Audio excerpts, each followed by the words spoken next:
los doctores don Miguel Suárez Bosa y don Manuel Rebollo López. Indudablemente, el esfuerzo silencioso que se emprende para culminar con éxito una labor tan encomiable como la elaboración de una tesis doctoral sobre una materia nueva, no tratada con la extensión del estudio realizado por el doctor don Manuel Rebollo, no solamente tiene la recompensa de la máxima calificación ya obtenida, sino que merece el reconocimiento público que en esta ocasión hacemos a su meritorio trabajo. He tenido la suerte de conocer a don Manuel Rebollo hace años, cuando desempeñaba su trabajo como director del Banco Bilbao, en la oficina de la calle Mayor de Triana. Siempre admiré en él su extrema sencillez, la atención en el trato personal, pero particularmente su gran curiosidad por el conocimiento de los temas candentes y cruciales, desde la atalaya del estudio metódico que siempre ha caracterizado a los del contenido económico que realiza dicha entidad bancaria. Esa innata curiosidad le llevó a acometer, una vez jubilado, los estudios de la licenciatura de Geografía e Historia en la UNED, que culminó con brillantez, continuando con los cursos de doctorado y la elaboración de su tesis doctoral sobre una materia hasta entonces no desglosada: el tomate en Gran Canaria, cultivo, empresa, aparcería y exportación, codirigida por su compañero, conferenciante esta noche, el doctor Suárez Bosa, y que obtuvo del tribunal que lo juzgó la máxima calificación. Tuve la oportunidad de conocer el contenido de esta tesis doctoral hace meses, por la deferencia de su autor. Está a punto de salir a la luz el libro en el que se publica este trabajo, que edita Anroat Ediciones, de modo que muy pronto estará disponible en las librerías y los interesados en el tema podrán disponer de él. Dado que el autor abordará en su conferencia la materia objeto de su investigación, no adelantaré sobre ello más que la síntesis de que mediante el estudio realizado se aporta una visión global sobre la historia del cultivo y la exportación del tomate en Gran Canaria, y la valoración de que las singularidades de los regímenes de cultivo, la parcería y la actividad empresarial de los cosecheros y exportadores tienen una señal de identidad peculiar, distintiva y propia, que ha constituido y en parte constituye un soporte básico de la economía de Canarias.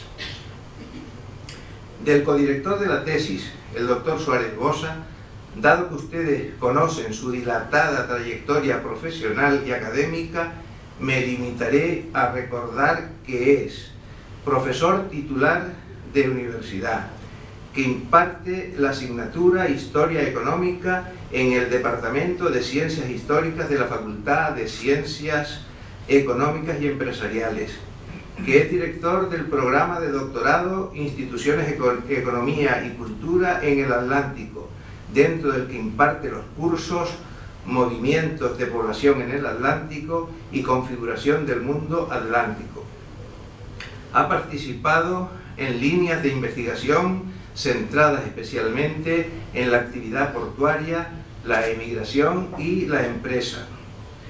En sus publicaciones más relevantes, de ellas cito las siguientes: Economía, Sociedad y Relaciones Laborales en Canarias por el periodo de entreguerras, una aproximación a la situación de los trabajadores, Recuperación y crisis de la economía canaria, Aportaciones de la Cámara de Comercio a la economía canaria, La llave de la fortuna, Instituciones y organización del trabajo en el puerto de Las Palmas.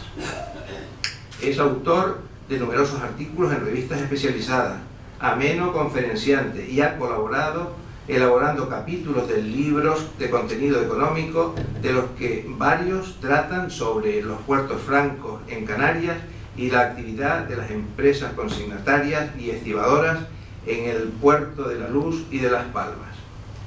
La Real Sociedad Económica de Amigos del País de Gran Canaria agradece la disponibilidad de los conferenciantes, doctores Suárez Bosa y Rebollo López, a quienes cedo la palabra por el orden que ellos mismos dispongan.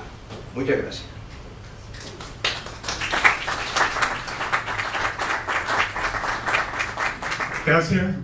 Gracias, señor presidente de la mesa. Gracias a ustedes por estar en este acto, y una vez más doy las gracias a la Real Sociedad Económica de Amigos del País de Las Palmas por acogernos en este acto y darnos la oportunidad de dar a conocer algunas líneas de investigación que se llevan a cabo dentro de nuestra universidad y particularmente en el Departamento de Ciencias Históricas. Realmente aquí yo soy un acompañante, ¿verdad? O sea que tampoco quiero robar protagonismo a quien lo debe tener, que es Manuel Rebollo, que es el autor de este trabajo y realmente quien va a ofrecer novedades en cuanto a la investigación sobre este aspecto tan importante de la economía canaria como es el cultivo del tomate en general. Bueno, cuando yo terminaba la licenciatura en la Universidad de La Laguna, a mediados de la década de 1970, pues había algunos aspectos de la sociedad canaria, de la política, de la economía, de la actividad social en general, que en cierto sentido constituía un mito, ¿verdad? Y uno de esos mitos pues era la parcería. Y se hicieron algunas investigaciones anteriormente, hay estudios, hubo una preocupación social por la situación de los aparceros y de ese sector económico que tenía un indudable interés para la sociedad canaria en general. Pero realmente los estudios sobre el sector del tomate en Canarias no son abundantes. Y yo me atrevería a decir que hasta este trabajo de Manuel Rebollo pues no es bien conocido. Yo creo que la aportación que hace Manuel Rebollo, con quien tuve la deferencia y el privilegio de compartir con otro profesor la dirección de la tesis, me parece que este estudio hace una aportación al conocimiento del sector que viene a rellenar un hueco que existía en la historiografía canaria y que a partir de ahora pues ya contamos con elementos para poder interpretarla de mejor manera. Así es que yo espero que ese libro que está ahí cocinándose pues tenga pronta luz y podamos disfrutar de su lectura y del conocimiento de los datos y de los análisis que Manuel Rebollo realiza.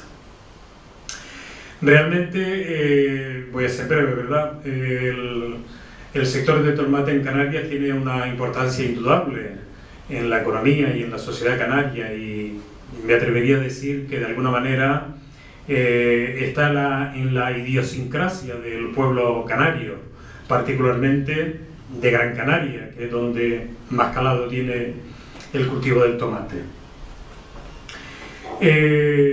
Hay diferentes aspectos, o sea que este tema tiene muchas aristas por estudiar. Habría que estudiar indudablemente las relaciones laborales, habría que estudiar el factor empresarial, en fin, todo lo que significa económica y socialmente el sector del tomate. Pero yo creo que un aspecto que está insuficientemente conocido particularmente es el sector empresarial. Tendríamos que preguntarnos qué papel juegan los empresarios en la economía y en la sociedad canaria. Muchas veces se dice que en Canarias no ha habido empresarios a lo largo de su historia, y yo creo que es algo que desde donde podamos estudiarlo tenemos que profundizar para ver si eso es verdad o no, porque una economía para desarrollarse necesita también del sector empresarial. A mí me parece que necesitamos nueva metodología para estudiar a los empresarios canarios, para conocer mejor cuáles son sus características y su aportación a la economía de Canarias. Generalmente la historia de la empresa se estudia desde el paradigma de la gran empresa, según las indicaciones que nos hace Alfred Chandler, que estudió la gran empresa americana, la gran empresa francesa o la gran empresa inglesa.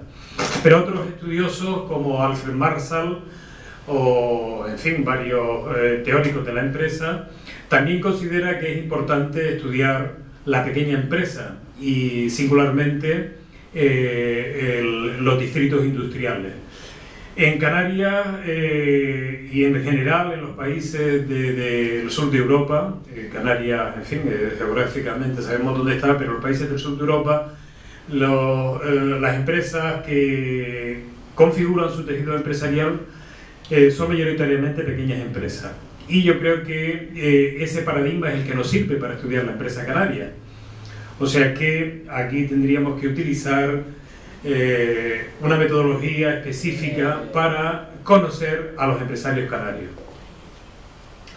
Y de los estudios que se han realizado recientemente, pues parece que sí, que en Canarias yo me atrevo a afirmar que existen empresarios en torno a las actividades portuarias, en torno a las actividades comerciales y también en torno a la actividad agraria.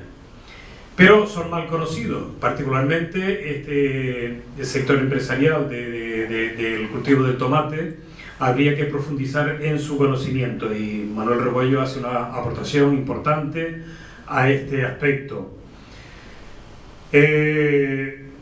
Me parece que los cosecheros, los exportadores y también los distribuidores, los factores que están en los puertos europeos, juegan un rol importante con sus claroscuros, evidentemente.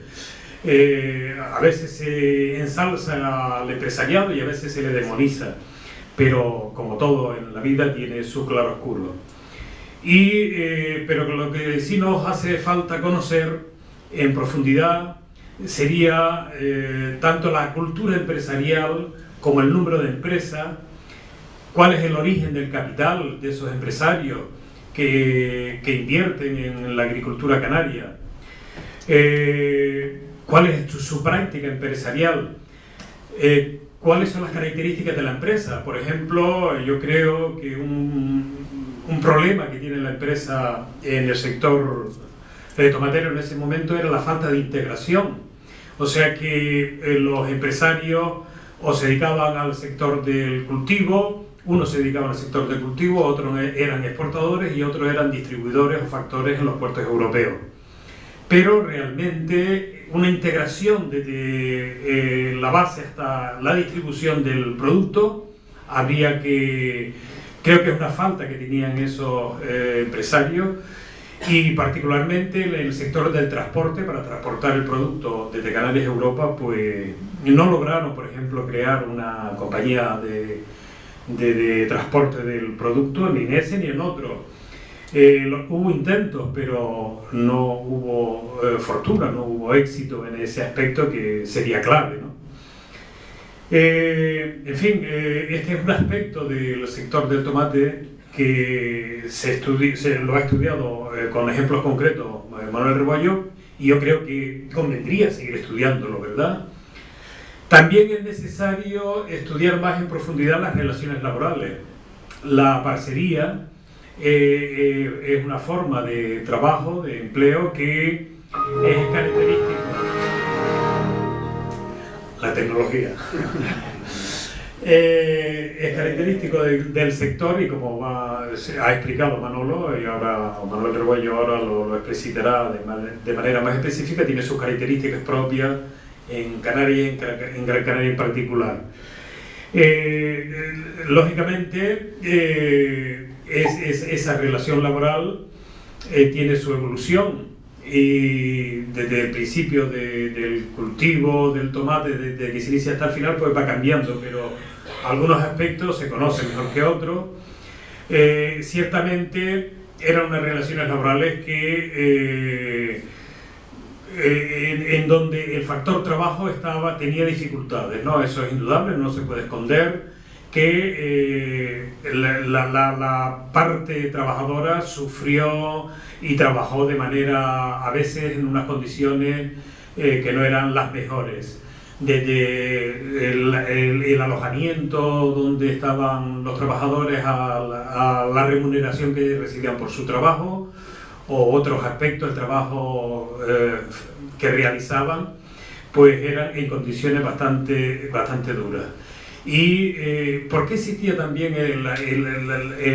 por qué se llevaba a cabo la parcería? Yo creo que aciertan aquellos que dicen que se adaptaba a la forma de ser de los canarios, del trabajador canario.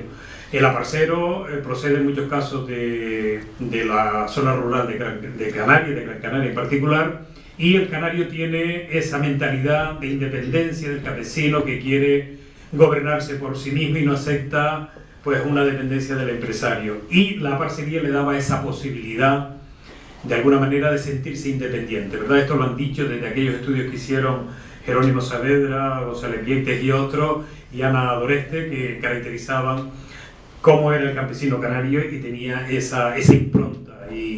Y se adapta muy bien la parcería a la forma de ser del canario. Bueno, también la parcería y la relación laboral dio lugar a diversos conflictos que no se pueden ignorar, conflictos importantes como en 1968, lo que dieron lugar en los años 80 a la aparición de la coordinadora de parcería y las medidas que se tomaron para mejorar el sector. Hay que analizar, se está haciendo, y lo hizo el ponente Manuel Rebollo, el trabajo de la mujer, su significado que tiene y el papel que desempeña. Me parece que es fundamental para conocer las características de este sector productivo. No quiero extenderme más, yo creo que estas son algunas de las líneas importantes que habría que seguir estudiando, que se han estudiado, pero que obviamente, como todo, hay que seguir completando, y me parece que el trabajo de Manuel Rebollo lo pone en el buen camino para conocer mejor este sector. Nada más, muchas gracias.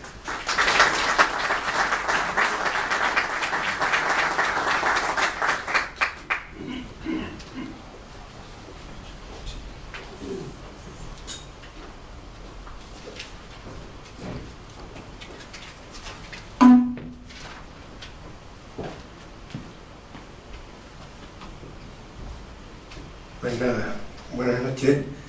En primer lugar, quiero pedirles disculpas, pues esta voz no me ayuda hoy mucho.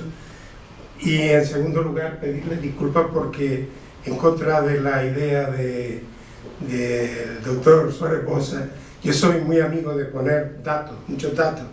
Por eso, aunque vean muchos datos, por favor, se los saltan, yo los iré explicando, pero no lo tengo subrayado para que así resulte más fácil de verlo. Trabajo, digamos, creo que es mucho más claro entender este trabajo a través de una fotografía y unos datos en PowerPoint, ¿no?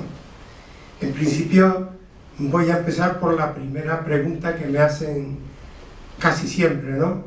Dice, ¿por qué se exporta el tomate canario?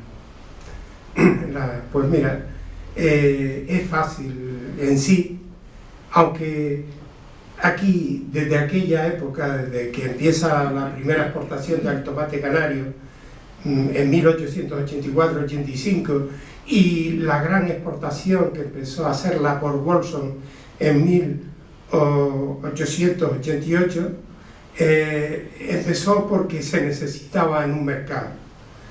En aquel momento, en 1880, en la década de 1880, ya había necesidad de productos alimenticios para los trabajadores ingleses que estaban en la segunda revolución industrial. Había mucha gente que trabajaba y había que darles de comer. Y lo que sí es verdad es que lo que primero se les ocurrió a los ingleses es que tomates no le podían dar en invierno, porque en las islas del canal, que es donde se producía, en Inglaterra, desde luego que en la época de invierno era imposible. Entonces se dieron una serie de circunstancias para que en esa época empezara a cultivarse el tomate en Canarias para la exportación. Los impulsores fueron ingleses todos. Desde luego, si hay algún canario que durante el último tercio del siglo XIX se dedicara a exportar tomate, que me lo digan, no porque no lo he encontrado. O sea, todos son ingleses. Y son nombres ingleses los que se pusieron de acuerdo, como ven ustedes ahí. También fue importante, fue fundamental la construcción del Puerto de la Luz. Sin el Puerto de la Luz posiblemente no se habían exportado tomates, a lo mejor otra cosa, pero tomates no. Pero es que aquellos barcos que pasaban por aquí cuando tenían que cargar carbón, cuando se construyó en 1883 y se terminó la primera fase en 1885, lo que hacían aquellos barcos es que pasaban por aquí y tenían espacios vacíos. Al tener espacios vacíos, lo proponían, ¿qué podemos llevar? Y además eran fletes baratos. Encima, cuando se pusieron estaciones de carbón en el Puerto de la Luz, resulta que aquellos barcos que traían el carbón desde Gales, desde Nueva Gales, venían aquellos y regresaban vacíos a Inglaterra. Y entonces se preguntaron, bueno, si se regresan vacíos, por muy poco dinero pueden llevar algo. ¿Qué pueden llevar? Pues plátano, tomate, papa, lo que había aquí, ¿no? Pero se pensó en que ese podría ser uno de los productos que se podían enviar a Inglaterra. También la zona, el clima que tenía Canarias y la zona que estaba ahí en medio de lo que es el Atlántico Sur y el oeste africano. Resulta que en un momento determinado, una vez se adelanta el Puerto de la Luz, el puerto más importante entre África del Sur y Gran Bretaña era el puerto refugio de la Luz. O sea que fue fundamental en que se exportaran tomates desde aquí, desde Gran Canaria. Los impulsores ingleses, buscamos nombres ingleses. El primero que llevó tomates a Inglaterra, mucha gente dice que fue Mr. Bligh, no sé qué. Hombre, mis modestas investigaciones me llevan a decir que fue Swanston, el famoso Swanston, descendiente de Diego Swanston, que buscando un periódico me encuentro con este, no lo ven, pero en fin, se lo imaginan, de que se trata el periódico El Liberal, y en una carta escrita el 27 de febrero de 1885 por Swanston desde Inglaterra, dice bien claro que había que mandar los tomates de una manera distinta para que no se estropearan el camino. El problema que se encontró en principio Canarias para cultivar tomate es que aunque el tomate no necesita ni buenas tierras ni un clima muy preciso, pero sí necesita mucha agua. Pero en Canarias, sobre todo aquí en Gran Canaria, agua no tenemos mucha, ¿no?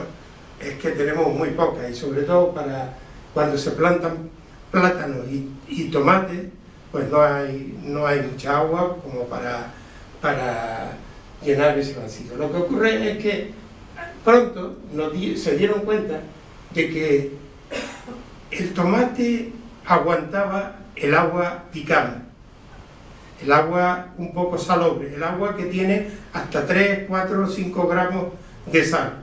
Entonces esa agua pues empezó a sacarse pues con esos molinos que ven ustedes de viento, con unos pozos de 30, 40 metros cercanos a la playa, y que el agua, claro, estaba picada, como le decían los antiguos canarios.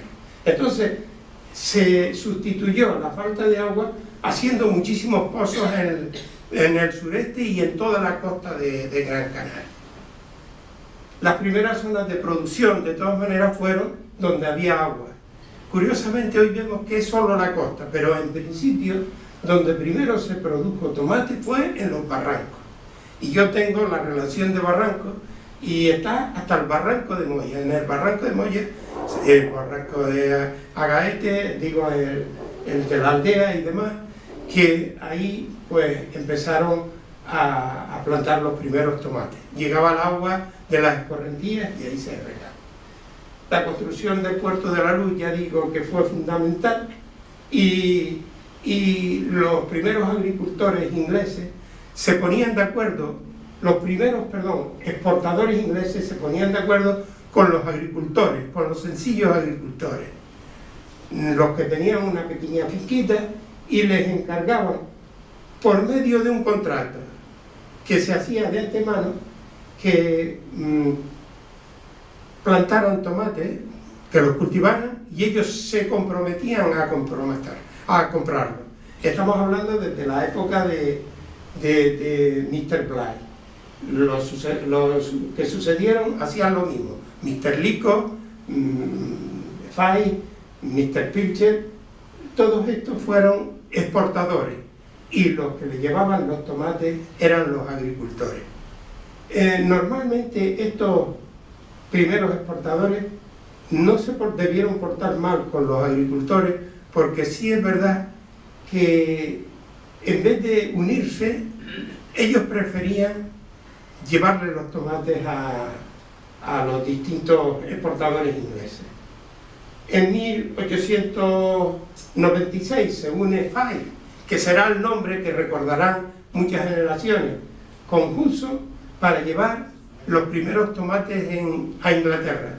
Luego, otros exportadores como Mr. Lico, que recordarán ustedes, como Wolfson de Tenerife y demás, se unieron con Fay, y ellos tuvieron que salirse porque los que tenían el capital eran los nuevos. Sin embargo, el nombre de la sociedad, incluso cuando se une a la compañía Elder, que fue en 1901, continuó hasta hace poco, porque ustedes van a la aldea y ven un almacén que dice Fay por fuera, y hasta hace poco en vecindario había otro almacén que lo decía. El nombre de Fay ha sido, en el tema del tomate, importantísimo, ¿no?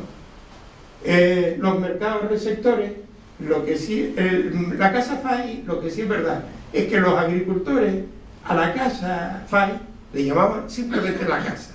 Vamos a llevar los tomates a la casa.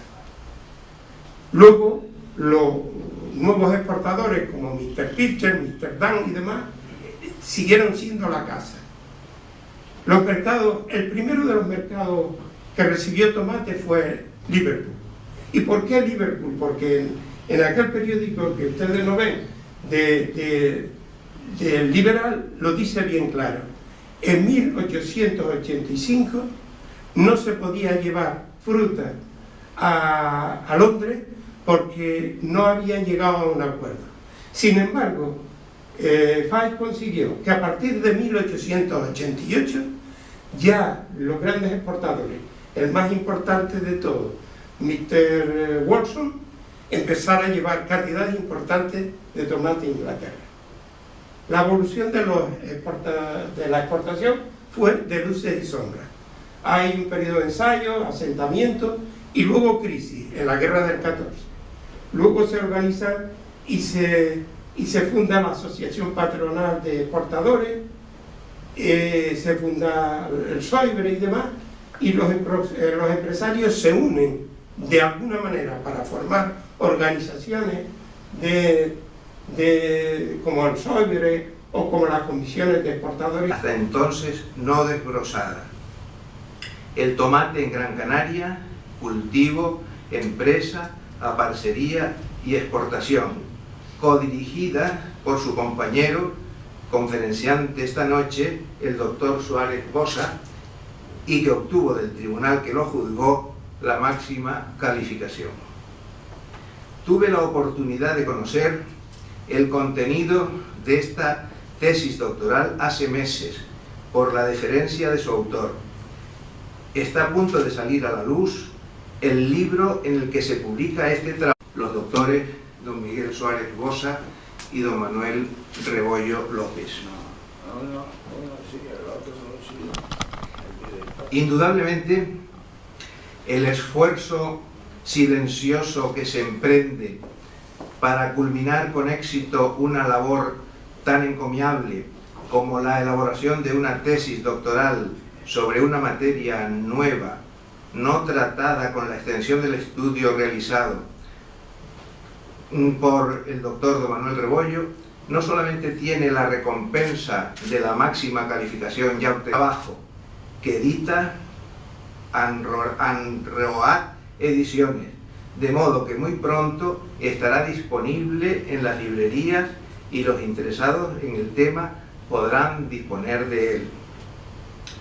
Dado que el autor abordará en su conferencia la materia objeto de su investigación, no adelantaré sobre ello más que la síntesis de que mediante el estudio realizado se aporta una visión global sobre la historia del cultivo y la exportación del tomate en Gran Canaria, sino que merece el reconocimiento público que en esta ocasión hacemos a su meritorio trabajo. He tenido la suerte de conocer a don Manuel Rebollo hace años, cuando desempeñaba su trabajo como director del Banco Bilbao, en la oficina de la calle Mayor de Triana. Siempre admiré en él su extrema sencillez, la atención en el trato personal, pero particularmente su gran curiosidad por el conocimiento de los temas candentes y cruciales, desde la atalaya del estudio metódico que siempre ha caracterizado a los del contenido económico que realiza dicha entidad bancaria. Esa innata curiosidad le llevó a acometer, una vez jubilado, los estudios de la licenciatura de Geografía e Historia en la UNED, que culminó con brillantez, continuando con los cursos de doctorado y la elaboración de su tesis doctoral sobre una materia